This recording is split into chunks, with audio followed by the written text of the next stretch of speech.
Everyone, welcome to my YouTube channel. And आज की video में हम बात करने वाले हैं सीएसएस के बारे में।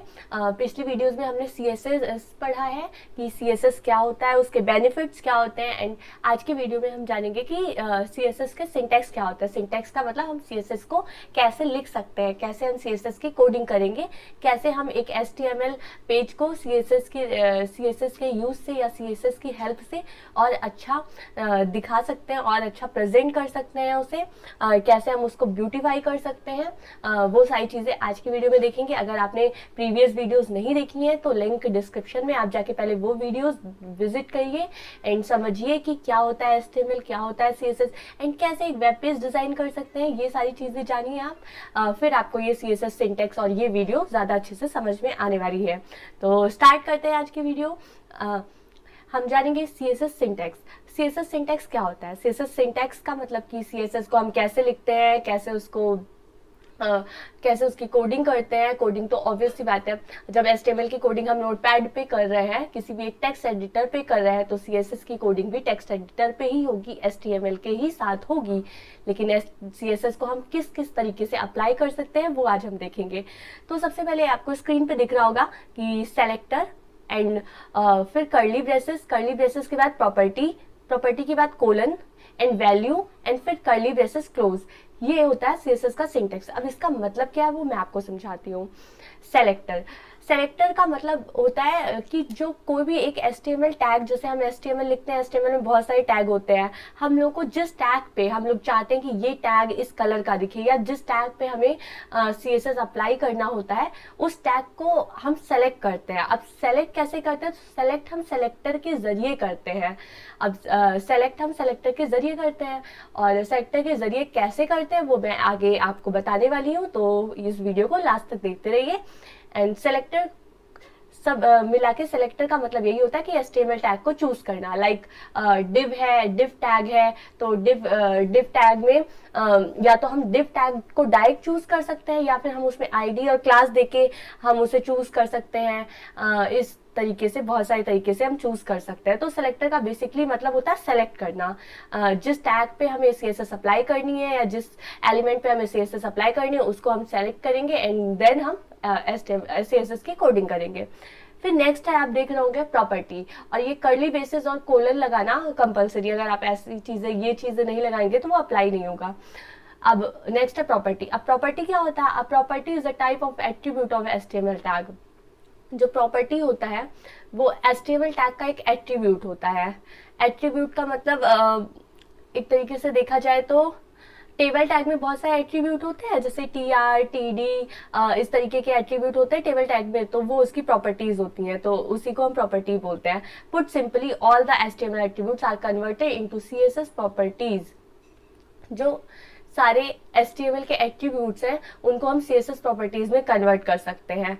जैसे कि कलर हो गया, बॉर्डर हो गया। अब मैंने टीआरटीडी बोला, हम टीआरटीडी को नहीं कर सकते, बट जैसे कि बहुत सारी उसकी प्रॉपर्टीज होती हैं, बहुत सारी चीजों की प्रॉपर्टीज। टेबल में भी हम देखते, आप लोग देखे होंगे कि बॉर्डर दे सकते हैं, बॉर्डर उसका एट्रीब्यूट हो गया।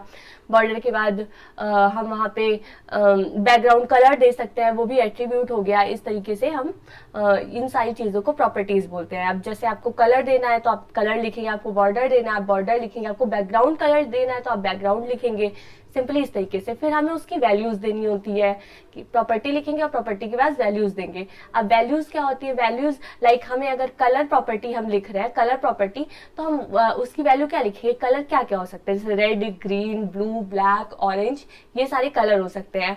अब इस कलर को हम लोग या तो सिंपली RED रेड या फिर ORANG ऑरेंज ऐसे अल्फाबेटिकल टर्म में लिखें, और या तो फिर हम उसको एक और इसका हेक्साडेसिमल कोड्स होते हैं कुछ, उसमें लिखें।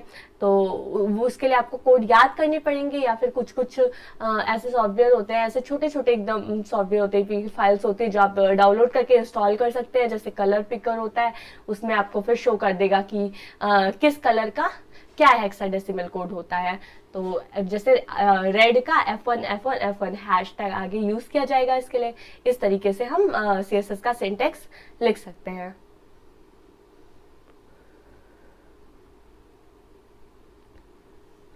तो नेक्स्ट हम देखेंगे इंटरनल सीएसएस। मैंने आपको बताया सीएसएस 3 टाइप के होते हैं, internal CSS, external CSS and inline CSS.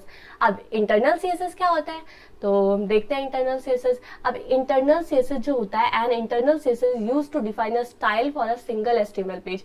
किसी एक सिंगल एचटीएमएल पेज के लिए हम जो भी स्टाइल उस पर अप्लाई करते हैं वो सारे इंटरनल सीएसएस में आते हैं। अभी मैं आपको करके दिखाऊंगी, फिर आपको समझ में आ जाएंगी ये चीजें। फिर नेक्स्ट पॉइंट है इसका कि an internal CSS is defined in the head section of an HTML page. ये मैं आपको इस वजह से ऐसे एक एक लाइन पढ़ के उसके बाद उसको एक्सप्लेन कर दूं ताकि आपको ज्यादा क्लियर हो चीजें, आपको ऐसा ना लगे कि जो लिखा हुआ है बस डायरेक्ट वही पढ़ देना। तो इस वजह से मैं आपको एक बार पढ़ के फिर एक्सप्लेन कर रही हूँ ताकि आपको ज्यादा अच्छे से समझ आए। An internal CSS is defined in the head section of an HTML page. जो सीएसएस होता है, इंटरनल सीएसएस होता है, उसे हम हेड सेक्शन में डिफाइन करते हैं। किसी भी एचटीएमएल पेज के हेड सेक्शन में लिख सकते हैं। हेड सेक्शन में कैसे लिख सकते हैं, हेड सेक्शन में एक स्टाइल एलिमेंट होता है या स्टाइल टैग बोलेंगे हम। स्टाइल टैग के अंदर हम सारे सीएसएस लिख सकते हैं। और सीएसएस कैसे लिखते हैं वो तो मैंने आपको बता ही दिया, तो अभी मैं लिख के दिखाती हूँ। तो सिंपली इस तरीके का यहाँ पे एक सिंटैक्स दिया है, एक प्रोसेस दिया है कि हेड सेक्शन, हेड के अंदर स्टाइल, तो इस तरीके से हम लिख सकते हैं। सबसे पहले हम नोटपैड ओपन करेंगे। यहाँ पे नोटपैड में एक नई फाइल ले ली हमने यहाँ पे सिंपली HTML का एक कोड लिखा, HTML बेसिक उसका लिख रहे हैं हम अभी। हेड हमने लिखा, हमने फिर हेड लिखा, हेड की क्लोजिंग की, हमने यहाँ पे बॉडी लिख दिया। सिंपली हमने बॉडी की क्लोजिंग कर दी। ये HTML का बेसिक सिंटैक्स है। सॉरी,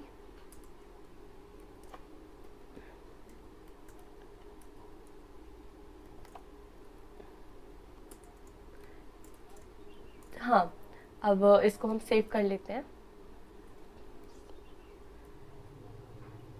इसको हम सेव कर लेते हैं internal डॉट HTML। अब जब हम इंटरनल CSS देंगे और इंटरनल CSS और इनलाइन CSS हम उसी पेज पे देंगे, हम HTML पेज पे ही देते हैं, तो इस वजह से हम उसको डॉट HTML से ही सेव करते हैं। तो हमने इसको सेव कर लिया। अब यहाँ पे वेट, मैं यहाँ इसको कहीं और सेव कर लेती हूँ, सेव एज, वरना ओपन करने में इशू होगा। अभी डेस्कटॉप एंड डेस्कटॉप पे सेव कर देते हैं, internal dot CSS।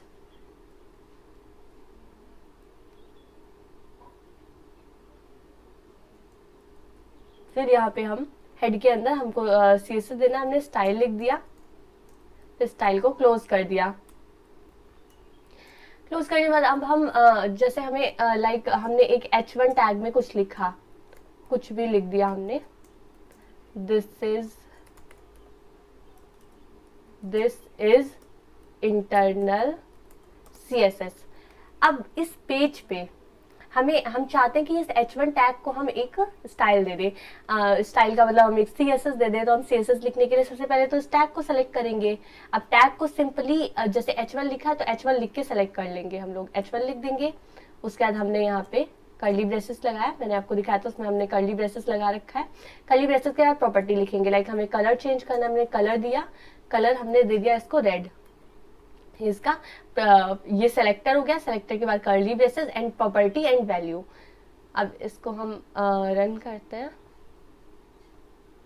Okay, some issue है इसमें, वेट।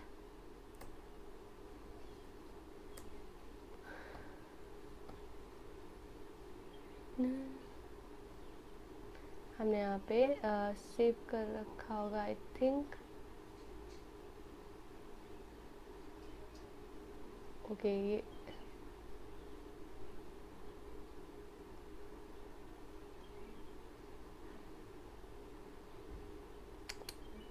सॉरी, ये इंटरनल डॉट CSS के उससे सेव हो गया है गलती से। तो यहाँ पे हम डेस्कटॉप पे इंटरनल डॉट HTML से सेव कर दे। ओके, हमने यहाँ पे ये यहाँ से हम ओपन करते हैं इसको।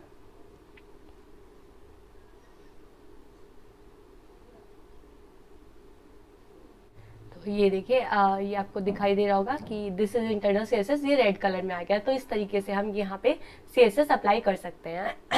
हमने इस एचटीएमएल टैग के ऊपर अप्लाई कर दिया सीएसएस। अब सपोज हम कोई और एचटीएमएल टैग लिख देते हैं, एक और HTML tag, sorry H1 tag हम फिर से यूज कर लेते हैं, क्योंकि हमने अभी H1 टैग को ही सीएसएस दिया। हमने यहाँ पे कुछ भी लिख दिया, लाइक मैंने अपना नाम लिख दिया, अपने चैनल का नाम लिखती हूँ मैं, ओके, अनजिप कोड, यहाँ पे मैंने अनजिप कोड लिख दिया, यहाँ पे अनजिप कोड लिख दिया। अब ये सीएसएस देखिएगा, ये इस पे भी अप्लाई होगा। इस पे क्यों अप्लाई होगा वो मैं आपको बताती हूँ। ये देखिए अनजिप कोड पे भी ये सेम सीएसएस अप्लाई हो रहा है। ये इस वजह से अप्लाई हो रहा है क्योंकि यहाँ पे हमने जो कोडिंग करी है वो H1 टैग पे हमने सीएसएस दिया। तो इस पेज पे जितने भी हम H1 टैग लिखेंगे, ये सीएसएस उन सारे H1 टैग पे अप्लाई होगा। इसी को बोलते हैं इंटरनल सीएसएस। और इंटरनल सीएसएस सिंपली हम स्टाइल टैग में हेड सेक्शन के अंदर लिखते हैं। सो इस तरीके से हम इंटरनल सीएसएस का यूज करते हैं, इंटरनल सीएसएस की कोडिंग करते हैं। अब नेक्स्ट हम जानेंगे कि inline CSS क्या होता है। inline CSS में an inline CSS is used to apply a unique style to a single HTML element। single HTML element को हम स्टाइल कैसे दें वो हम inline CSS के उससे जानते हैं यहाँ पे। और जो inline CSS होता है वो एक HTML एलिमेंट का ही एक एट्रीब्यूट होता है। जिस tariके से हमने कलर यूज किया था उसी तरीके से हम उसमें यूज कर लेते हैं। और जो inline CSS होता है वो उसी लाइन में लिखा जाता है। जिस टैग को हमें देना होगा CSS उसी लाइन में लिखा जाएगा स्टाइल एट्रीब्यूट के अंदर।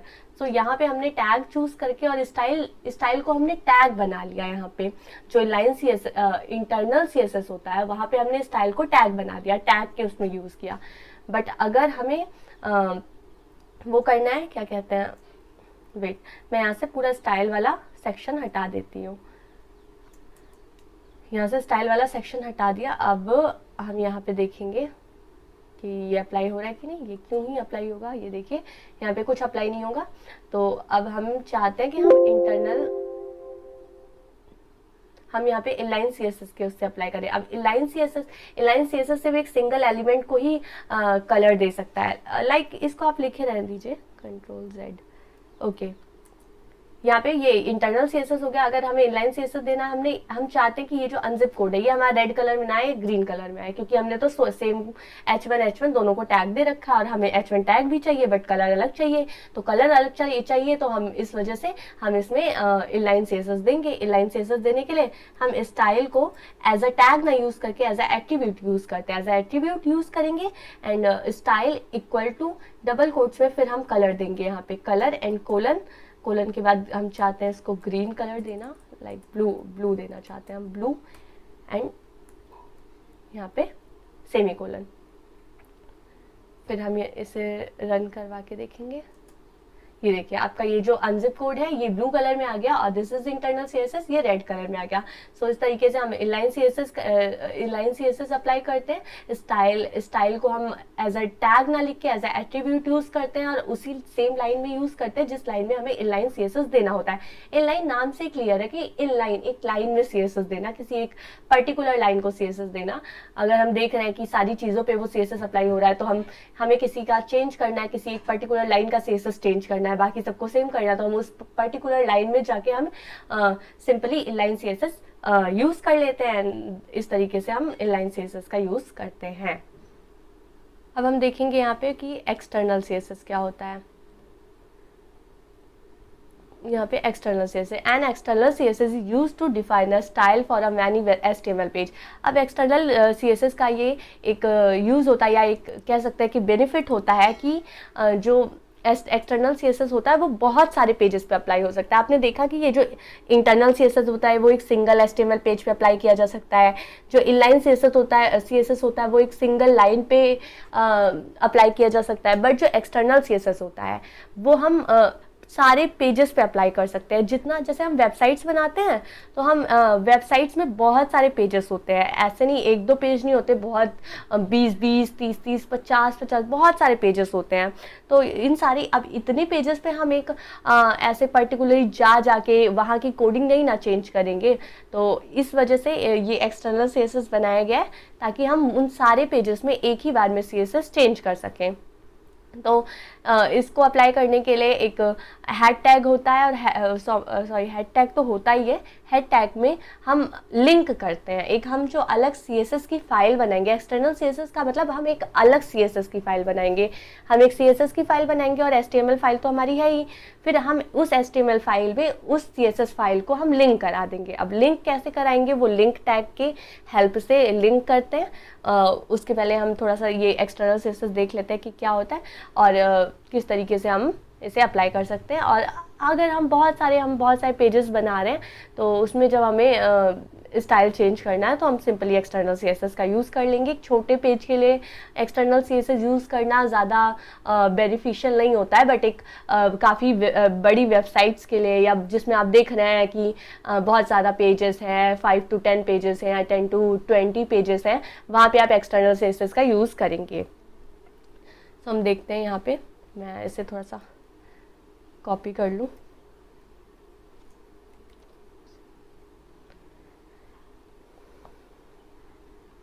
यहाँ पे एक और यहाँ पे हमने लगा दिया सपोज P टैग, हमने यहाँ पे पैराग्राफ टैग यूज़ कर लिया।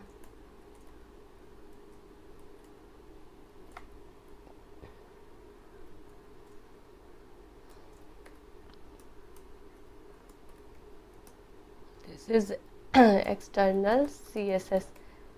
अब पैराग्राफ है, अब हम एक अलग फाइल बना रहे हैं। हम अलग फाइल जो बना रहे हैं वो हम .css से सेव करेंगे, क्योंकि ये हमारी CSS की फाइल है। अब यहाँ पे सिंपली हमने P टैग चूज़ किया। P टैग चूज़ करने के बाद हमने यहाँ पे ये जो हम सिंपली देते हैं कलर, या हम बैकग्राउंड दे देते हैं। इसमें बहुत कलर दे दिया हमने। बैकग्राउंड हम दे देते हैं येलो। ओके, सिंपली जैसे आपने देखा हमने CSS दिया देते हैं हमने उसी तरीके से CSS दिया। हम यहाँ इसको सेव करवा लेते हैं .css। ओके, अब यहाँ इंटरनल HTML में आएंगे। इंटरनल HTML में हमने क्या किया था कि हेड सेक्शन के अंदर हमने स्टाइल में ही हमने दिया है ना।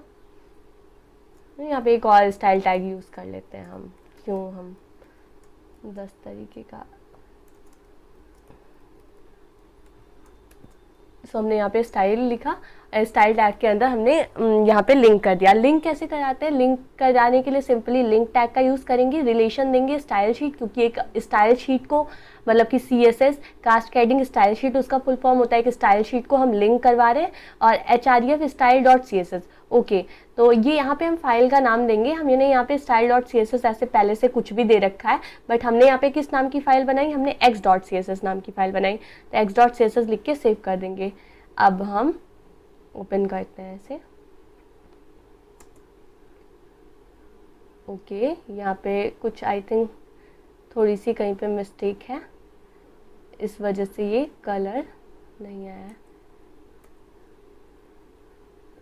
यहाँ पे अगर हम इसे सिंगल कोट्स में देखें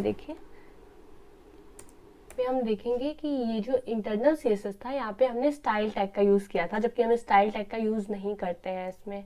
जब हम लिंक करा रहे हो किसी अदर एक्सटर्नल पेज को, तो हम स्टाइल टैग का क्यों यूज़ करेंगे। ऑब्वियस सी बात है, स्टाइल टैग का यूज़ सिर्फ इंटरनल CSS देने के लिए यूज़ किया जाता है। तो हमने यहाँ पे सिंपली लिंक करवा दिया उस पेज को। अब हम यहाँ पे, और यहाँ पे आप देखिए एक्सटर्नल CSS वाला पेज एक बार देख लीजिए। हमने यहाँ पे P टैग यूज़ किया, सिंपली जो हमने CSS का आपको सिंटैक्स बताया, एक प्रॉपर्टी और एक उसकी वैल्यू, वो यूज़ किया है। एंड यहाँ पे हम इसे रन कराते हैं। ये देखिए इसका बैकग्राउंड कलर येलो आ गया। सो इस तरीके से हम लोग एक्सटर्नल CSS भी अप्लाई कर सकते हैं। एक्सटर्नल CSS हम चाहें कि हम बहुत सारे पेजेस हमने बना रखे हैं और बहुत सारे पेजेस में ये P टैग दे रखा है, पैराग्राफ टैग दे रखा है, और हम चाहते हैं कि वो पैराग्राफ टैग का कलर चेंज हो जाए सारे पेजेस में, या बैकग्राउंड कलर चेंज हो जाए सारे पेजेस में। तो हमने सिंपली यही वाला CSS का जो फाइल है उठा के सब में लिंक करवा दिया सारे पेजेस में। एंड देन हमें उतनी कोडिंग करने की जरूरत नहीं पड़ेगी कि सारे पैराग्राफ टैग में जा के हम कोडिंग ढूंढे उसकी और वहाँ पे चेंज करें। सो इस तरीके से हम लोग एक्सटर्नल CSS अप्लाई कर सकते हैं। And thank you for watching. मिलते हैं नेक्स्ट वीडियो में।